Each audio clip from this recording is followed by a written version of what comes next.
आज हम बात करेंगे कैसे हमास और इजराइल के बीच छिड़ी जंग के बीच सोशल मीडिया कैसी भूमिका अदा कर रही है। हमास को लेकर जो नकारात्मक वीडियोस और जो वीडियोस चल रहे हैं वो इतनी मुश्किलें और इतनी मुश्किलें पैदा कर रहे हैं कि अब सोशल मीडिया प्लेटफॉर्म्स को संभालना मुश्किल हो गया है।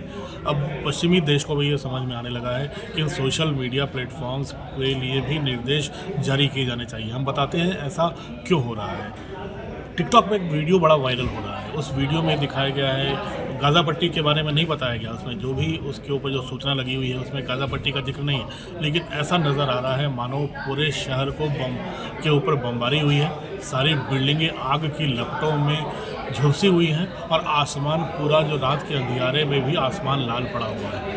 ये तस्वीरें ऐसा मानो इजराइल की बमबारी से पूरे हमास और गाजा के पट्टी के इलाकों में ऐसा माहौल बन रहा है, लेकिन ये सच्चाई नहीं थी, ये तथ्यों से परे था। एक ब्रिटिश वेबसाइट है द टेलीग्राफ.co.uk में उस वेबसाइट में ने भी तमाम ट्विटर से बात की, तमाम सोशल मीडिया प्लेटफॉर्म से बात की, तो ये पाया गया कि ये वीडियो पहले का कुछ साल पहले अल्जीरिया की रानी अल्जीयर्स में फुटबॉल के दीवानों ने उस वीडियो को लगाया था, जब फुटबॉल के फैंस ने खुश होकर पूरे शहर में आतिशबाजी की थी और आतिशबाजी के चलते पूरा आसमान लाल हो गया था और ऐसा लग रहा था कि चारों तरफ बम के धमाके हो रहे हैं। उस वीडियो को विड्रॉ भी कर लिया गया था सोशल मीडिया प्लेटफॉर्म से, लेकिन अब उस वीडियो को फिर से लगाकर हमास इजराइल के जो जंग है उसमें कट्टरपंथियों को भड़काने का काम किया। उसके यूट्यूब के फैंस इतने आ रहे हैं, ऐसा लग रहा था कि इजराइल वहाँ बहुत ज़्यादा जाति कर रहा है। तो ये इक्का दुक्का उदाहरण नहीं है कि ऐसे वीडियोज़ आ रहे हैं। ये गलत सूचना फैलाना उस लहर का हिस्सा है जिसके तहत हमास के पक्ष में पूरी दुनिया में वीडियो जारी हो रहे हैं हमास के पक्ष में, और ऐसे वीडियो युवाओं को, खासकर उन युवाओं को भड़काने का काम कर रहे हैं, उनमें कट्टरपंथ लाने का काम कर रहे हैं, उस इस्लामिक जिहाद के लिए लड़ने के लिए प्रेरित कर रहे हैं, जो कट्टरपंथ की ओर उस युवा को उस इस्लाम को ढकेलने की कोशिश इन वीडियोज़ के द्वारा की जा रही है।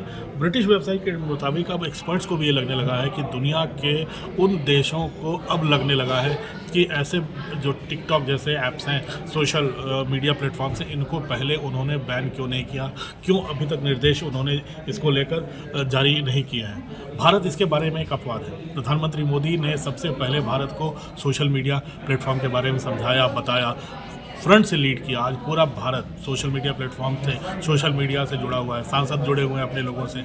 ऐसे में प्रधानमंत्री मोदी ने ये भांप लिया था कि अब प्रधानमंत्री मोदी भी दुनिया में सबसे ज़्यादा फॉलो किए जाने वाले सोशल मीडिया प्लेटफॉर्म के राजनेता हैं, लेकिन अब उन्होंने भांप लिया था आज से 10 साल पहले ही कि कैसे इससे नफरत की आग फैलाई जा सकती है। भारत में कई जगह हिंसा हुई, कानूनों को सख्त बनाया गया, लेकिन साथ ही साथ प्रधानमंत्री मोदी ने ये गलवान की घटना का सुनिश्चित किया कि कम से कम 300 विदेशी ऐप बैन किए भारत सरकार ने, मोदी सरकार ने। उसमें 150 से ज़्यादा चीनी ऐप थे जिसमें टिकटॉक भी शामिल था।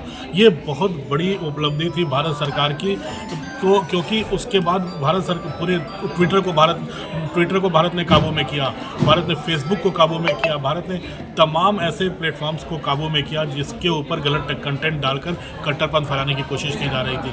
तो इतना तो साफ हो गया कि मोदी से दुनिया को सीखने की ज़रूरत है।